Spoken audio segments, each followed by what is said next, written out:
nos amis les journalistes. Alors voilà, moi, j'en ai marre.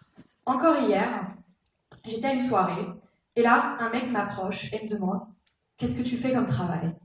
Et là, je lui réponds « Je suis scientifique. » Et il me regarde et me dit « Eh, mais t'as vraiment pas l'air !» J'en ai marre, et j'en ai marre d'entendre cette blague aussi, je sais pas si vous la connaissez. Des chercheurs qui cherchent, on en trouve, mais les chercheurs qui trouvent, on en cherche. Malheureusement, la recherche, pour beaucoup de monde, c'est quand même un univers obscur, très complexe et malheureusement souvent austère.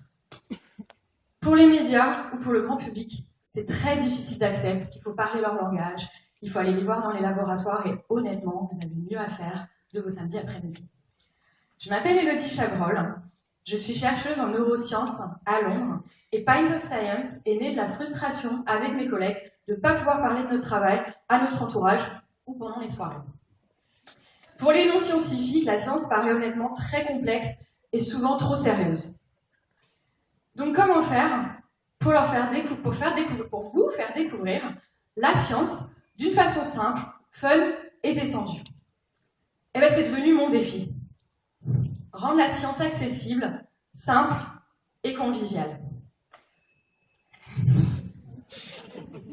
Donc, comment connecter ces univers? Eh bien, l'idée, c'est de les connecter au bar. Et quoi de plus sympa qu'être autour d'une pinte ou d'un verre de vin, honnêtement. Donc, qu'est-ce que Pint of Science exactement? Pint of Science, c'est rendre la science accessible d'une façon simple, fun et conviviale. Simple, parce que du coup, on va demander aux scientifiques de parler dans des termes très très simples et de parler de thèmes complexes d'une façon très simple, en leur interdisant le jargon scientifique. Fun, parce qu'on n'a pas besoin d'être triste pour être sérieux. Et convivial, car les bars sont sélectionnés pour leur atmosphère et généralement on prend des salles assez petites pour que vous puissiez être très proches des intervenants. Donc la première édition a eu lieu au Royaume-Uni en 2013. Donc généralement ce qui se passe, c'est 3 soirs, lundi, mardi, mercredi, et donc, chaque soir, dans chaque ville, il y a plusieurs bars, avec chaque bar un thème différent. Ça peut être des cellules souches, ça peut être une soirée Big Bang, ça peut être une soirée cancer, une soirée sur les effets de la drogue. Le plus dur, ça va être de choisir. Donc la première édition a eu lieu au Royaume-Uni, dans 3 villes, à Londres, Oxford et Cambridge, et a rassemblé plus de 3400 personnes. Et honnêtement, on a fait un carton, on s'y attendait pas.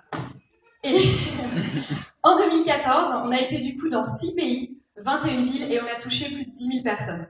Il y a un vrai engouement pour la science et on est un petit peu dépassé par la vague.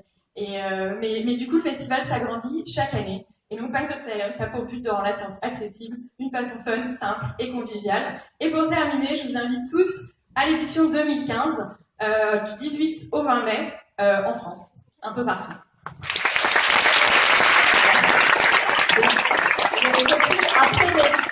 L'engouement pour les cafés philo, là, c'est les cafés science, en fait. Hein. C'est bien de ça dont il s'agit. Ça aurait été bien dans ton pitch. Moi, je l'aurais recommandé. Tu vois, c'est un concept qu'on comprend déjà. Café philo, café science. Voilà. Mais par contre, il y a eu beaucoup d'engouement aussi parmi nos journalistes. Alors, qui a buzzé en premier? Dénoncez-vous. J'aime la bière. Oui.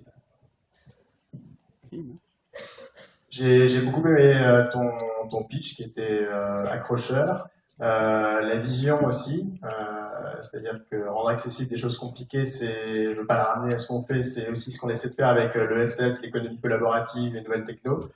Donc il y a beaucoup de choses à faire là-dedans, il y a beaucoup de chapelles, donc c'est bien de pouvoir de décloisonner tout ça autour en plus de formats ludiques. Donc voilà, j'adore la science. Si tu veux, voilà, on peut en parler ensuite.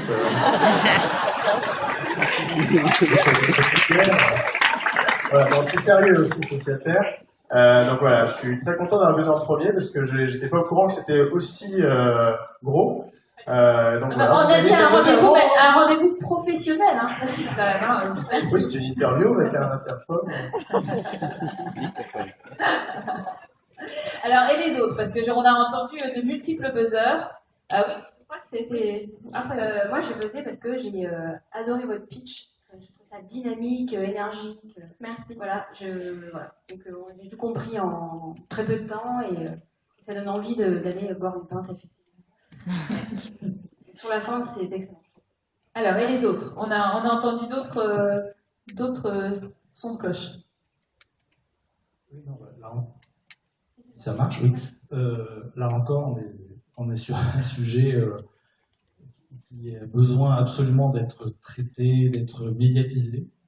La science, malheureusement, la science dans la presse, dans les médias est assez peu présente quand même, de façon spectaculaire. Il y a quand même des dimensions scientifiques qui disparaissent. On aimerait bien qu'il y en ait plus. Et c'est très difficile dans une rédaction comme la nôtre aussi d'ailleurs, de continuer à faire vivre les sujets scientifiques. Mais on y arrive, on le développe même.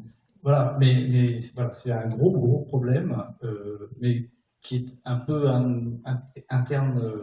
C'est les médias qui ont un vrai problème là-dessus. Donc, si vous pouvez venir au secours des médias, finalement, Voilà. c'est plutôt l'inverse. Le problème, c'est vrai que pour accéder à la science, généralement, il faut parler scientifique. Et c'est difficile. Et pour les médias, il faut vraiment des gens qui parlent le jargon pour pouvoir savoir de quoi parlent les scientifiques dans les labos.